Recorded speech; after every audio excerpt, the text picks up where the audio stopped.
So happy to have you with us this week on the show. I'm doing a little exploration in why we can be self-critical, why it is that so many of us judge ourselves so harshly, how we can start to turn that around, to flip that script, to cultivate more positive feelings about ourselves with some questions, some handy tips, some action items that you'll be able to take away with you. Thank you so much for joining me this week. If you enjoyed this podcast episode, please be sure to share it with a friend.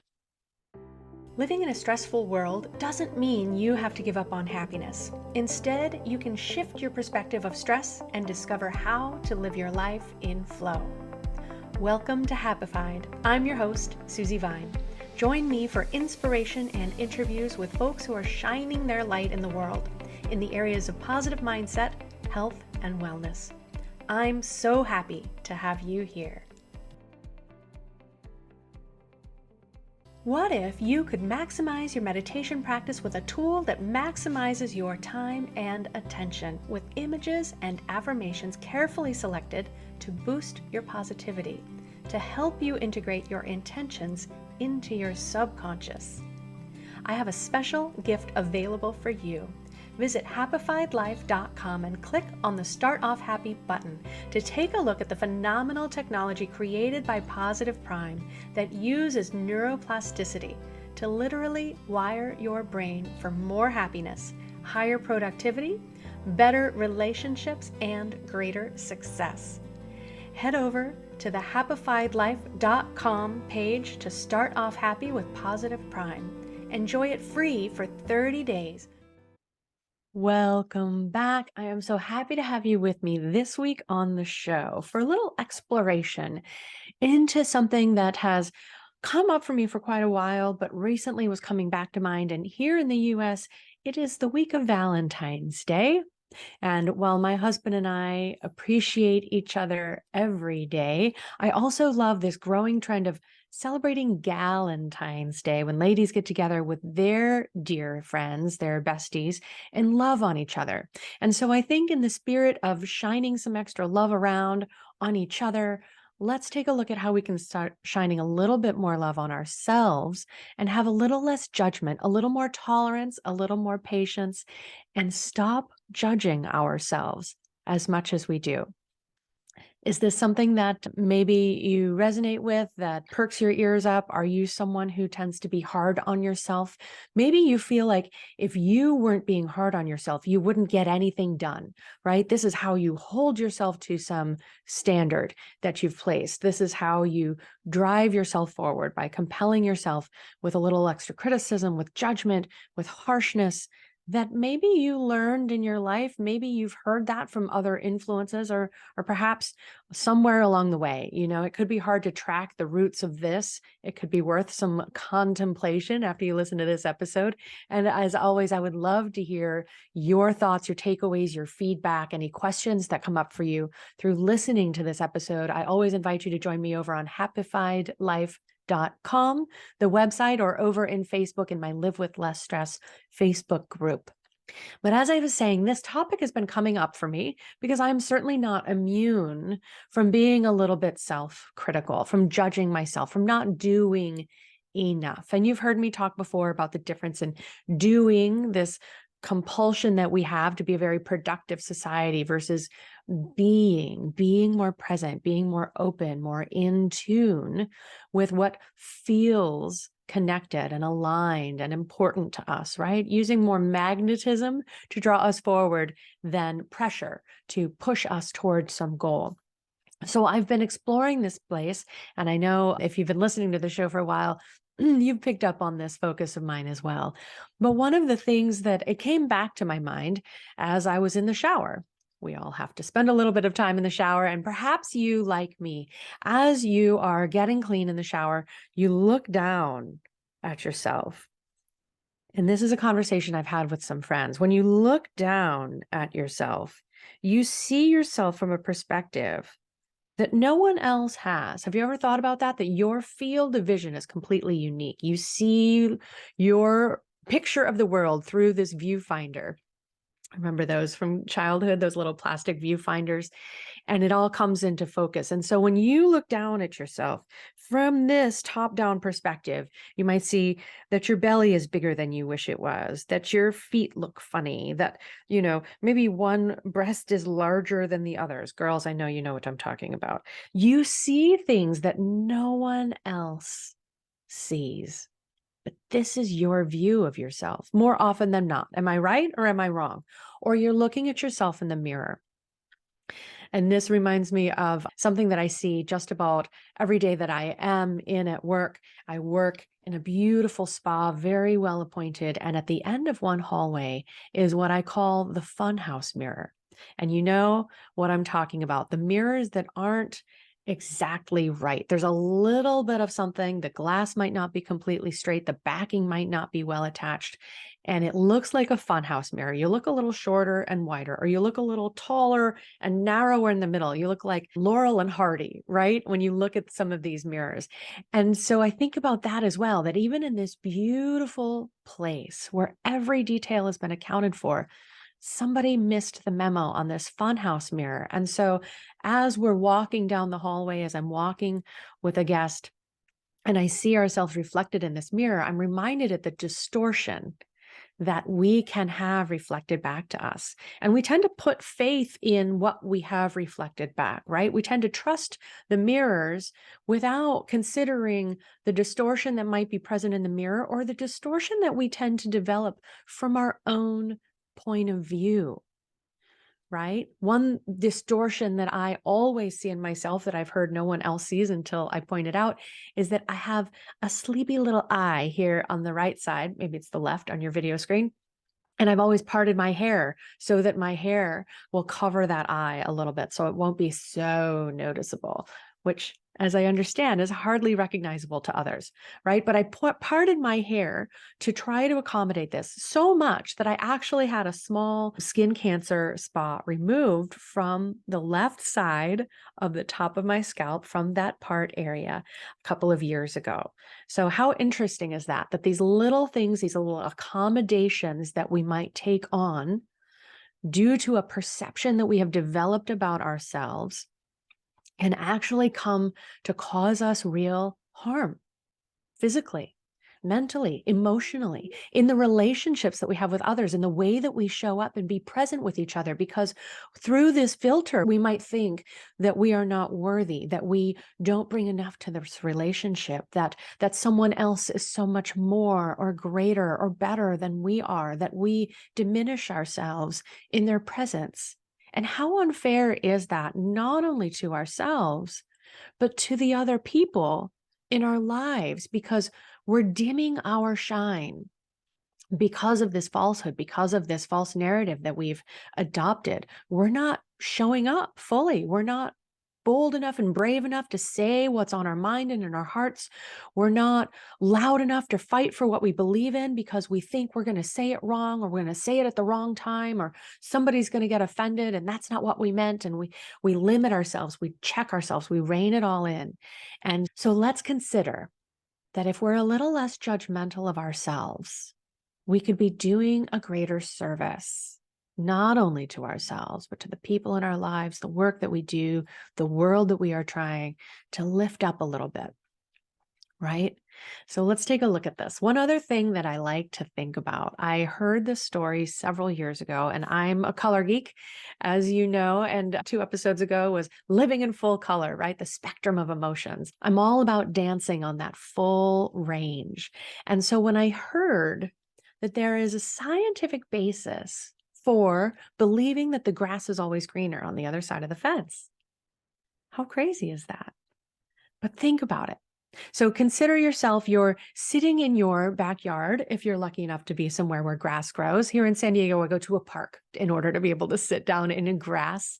And you look down in the grass that you're sitting on, and you're looking down, again, that perspective that we have in the shower, our self-perspective, we're looking down from the top at grass. And so we don't see the blades of the grass. We see through it. We see the dirt underneath. We might see the bugs, maybe some more weeds there from our perspective, because this is our localized view. When we look across the park, We look the other side of a fence at how perfectly groomed the neighbor's yard is. It looks so green. It looks so even because you're looking at the sides. You're looking at the flat plains of the blades of grass. You're looking at the greenery. And you're not able to see all that you can see when you're looking down at the place where you are. And so think about that too, how much our perception influences our assessment, our judgment, our evaluation of how well others are doing when we don't feel like we're doing very well. Our grass isn't growing very well. Look at all these weeds. Oh my goodness, the bugs, the worms that are crawling around. I'd better cover this up so no one knows, because I have to hold up to this vision of perfection that I perceive over there. Right. And sometimes we judge ourselves based on how we, in our daily lives, how we're showing up because of what we see on social media. And this isn't a new concept either. And hopefully it's something that you're already tuned into, that filter through which everything we post on social media, you have to recognize everyone else is posting things through a filter on social media. You see people in Sweethearts Week here, you see people smiling and nestled closely together, and you admire everyone else's relationship, and you hate Valentine's Day because it's not something that you feel in your own. But what we're not seeing is what's behind the cameras. What happened before the camera when there was an argument over what was for dinner, or who was cleaning up after dinner, or who was putting the kids down to bed tonight, right? We don't get to see that. That is screened for our viewing pleasure. That doesn't make it through the filter. So we see extraordinary, powerful women, being boss babes out in the world, making big change happen. And we compare that to what we can do in the course of a day. How do they get so much done and we don't get so much done? And we have to consider, what other help do they have that they're not broadcasting into the world? Right? What help are they willing to admit that they take on? What kind of support team do they have at home as well as at work? I'm sure you've heard people say, well, we all have the same 24 hours in a day, but the amount of support work, the amount of the drudgery, if you want to call that all of us are responsible for within a 24-hour period varies enormously. I don't have children in the house. I only have to keep it clean for myself and my husband, and that still can feel like an insurmountable task. And so my hat is always off to the mamas that have the children and the working husband, and everybody's busy, and the mama might be working too. And these days she probably is. And how do they get everything done in the day, right? We have laundry times 2, they have laundry times 6. So how can you tell someone, when you don't know their full situation, that they have the same 24 hours in a day that someone else has, when you don't know what's really on their plate? Right? And so as you start to gauge how much you're not getting done because you see someone else so much more productive or so much more advanced, remember that you don't know who else is helping them hold that up. Remember that you don't always know when they began, right? Think of the bands that you knew starting out. You knew them from the neighborhood bar. Maybe they had a song that got really popular. Suddenly they're an overnight sensation. You've been going to see them for 12 years. And suddenly everyone thinks they're the next best new thing. They're far from new. They kept at it. They believed in themselves. They kept showing up. They kept putting in the work. And they didn't believe the naysayers that said, if you haven't made it by now, you're not going to. Right? So think of those filters and those screens that we bring to our lives, that we project out into the world, and be a little more kind to yourself. Hold space for a little less judgment, a little more love, and bring that to yourself instead of only, thinking that that's good enough for others, that we're not worthy of shining a little bit of that love on ourselves too. Right? We can't be trying to match what everyone else is creating, keeping up with the Joneses, and pouring from an empty cup. When there's nothing left in the well, there's nothing left for you to give. You have to take care of yourself first. And so you can't feel better about yourself for doing more when the only more you're doing is given away to others. Sometimes You get to take a pause from having this visible growth, having this visible success and productivity, and turning inward and nourishing yourself. As you nourish yourself, as you feel more restored, as you feel stronger again, more energized, more hopeful, as you fill your own cup, then you have more to show up with into the world. But you can't criticize yourself into creating more when you haven't given yourself the food, the nourishment, the fertilizer that you need to be able to flourish. Right? And sometimes these critical perspectives, these voices sound really familiar. Sometimes these voices sound like parents or teachers that we've had, or friends that can be very critical and don't realize that everything they say is something that you're taking to heart. Sometimes these voices are saboteurs. I enjoy the work of Shirzad Shamin. He's a wonderful coach, very successful in helping entrepreneurs break past the limitations that their saboteurs can show up. And so just some of these, and you might meet with some of these different types of voices, inner critics or gremlins in your mind. Shirzad teaches us about the judge, the master saboteur, the judge, that self-critical voice in ourselves, but also the controller or the hyper achiever or the pleaser, the restless one that can't stick with things and see them through to finish, is always looking for the next shiny penny.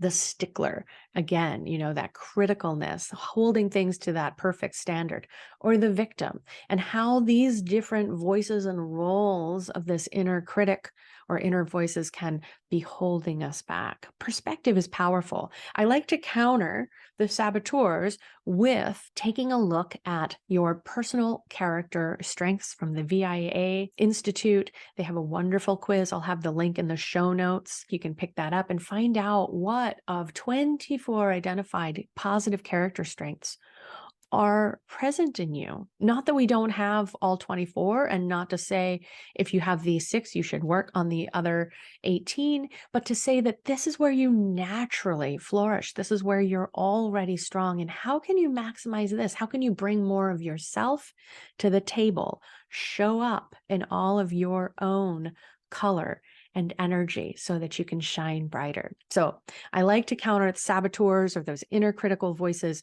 with touching back in on our natural strengths and counting our wins. I'll go through some ways that we can be a little less judgmental, a little more loving to ourselves. And so I'll dig into that a little bit more in just a minute here.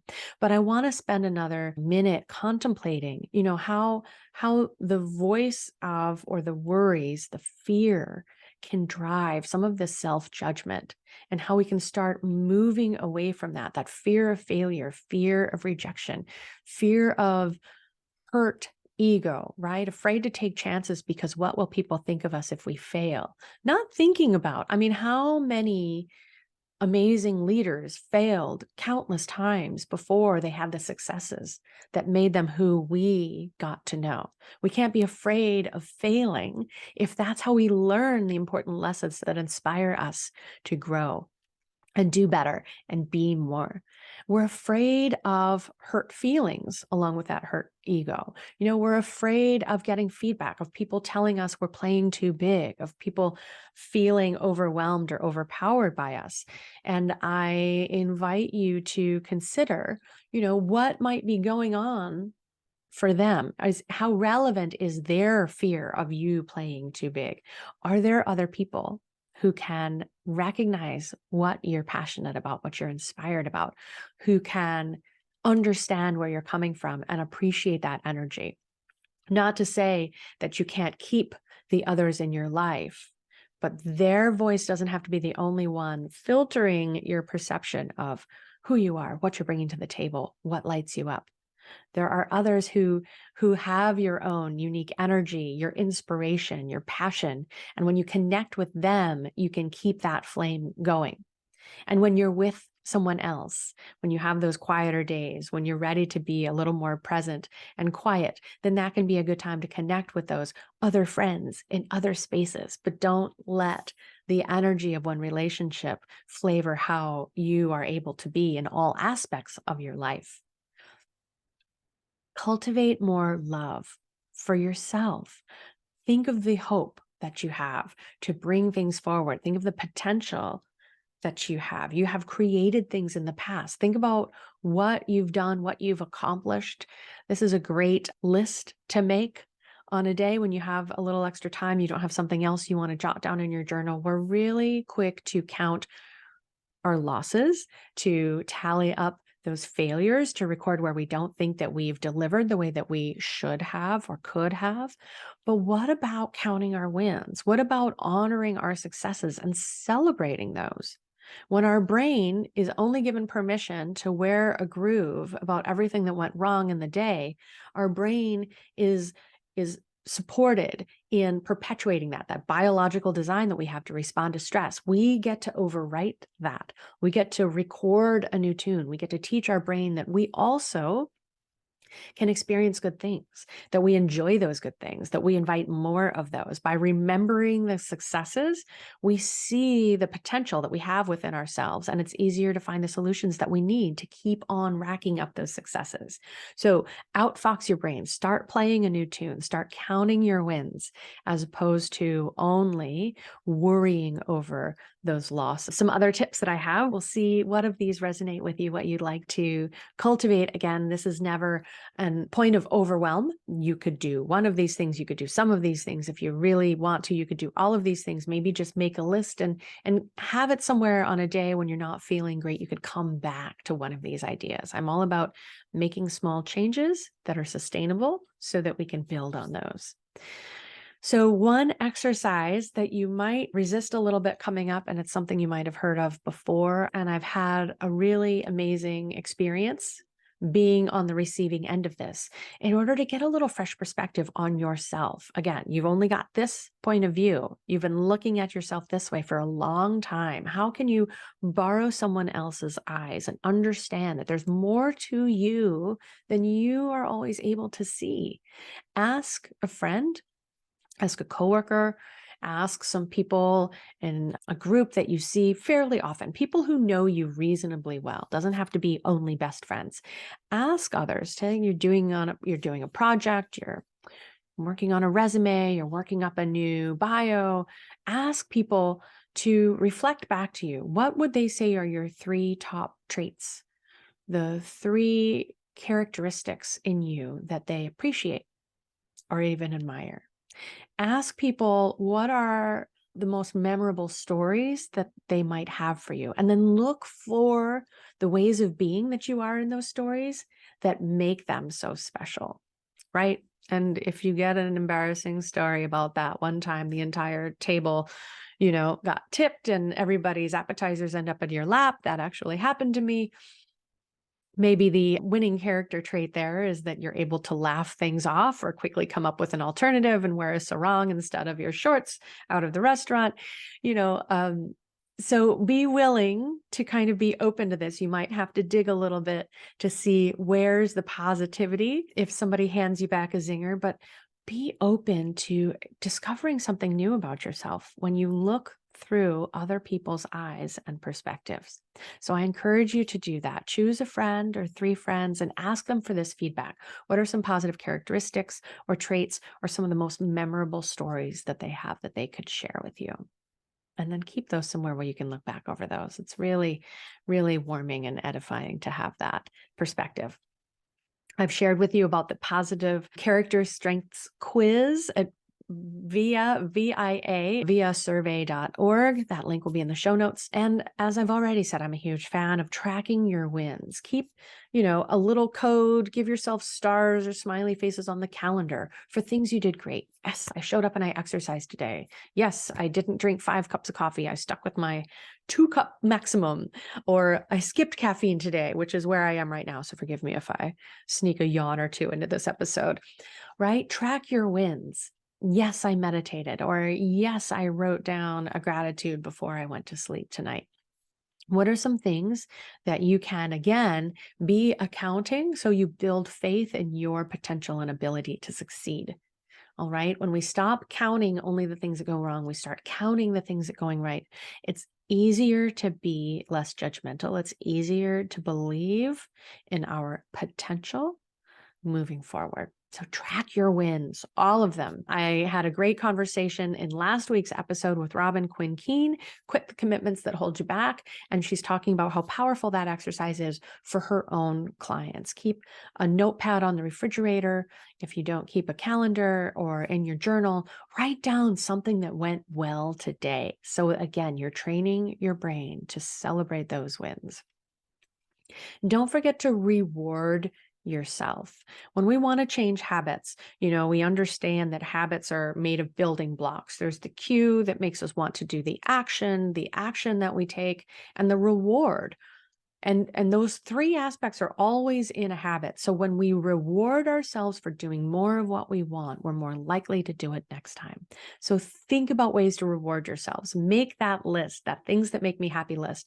Little 5-minute pick-me-ups, walking outside barefoot, eating a nice warm cup of soup for lunch, ways that you can treat yourself, that you can reward yourself, and have those ready, and don't withhold those rewards when you do well, when you reach milestones on the way towards your ultimate goal.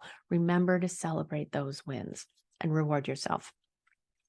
And I would like to say too, one of the things that I offer to my friends, and it's another change in perspective. When you hear those inner critics, those gremlins warming up, when you hear the things, you start paying attention to the critical things that you say to yourself, right? First, we have to become aware, the action of the habit. Then we can start shifting the habit. We can start changing that cue. But when we're aware of how mean we can be to ourselves, I would ask you to please remember that we find it easier to be nice to other people. When other people are having a bad day, we'll put out the energy to say something nice, to lift them up. When we see people are struggling, we reach out a hand. And I'd ask you to do that for yourself. I'd ask you to recognize when you're struggling and give yourself a lift instead of pushing yourself down.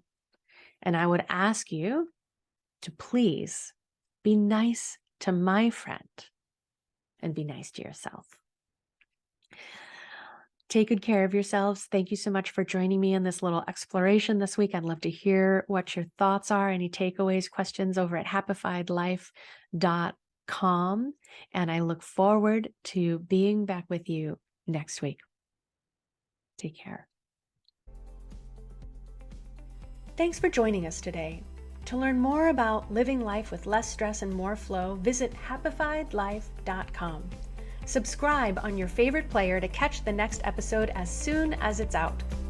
Sharing really is caring, so please rate and review the show while you're there. And if you know someone else who would love it, please pass it along. Until next time, my friends, keep on shining.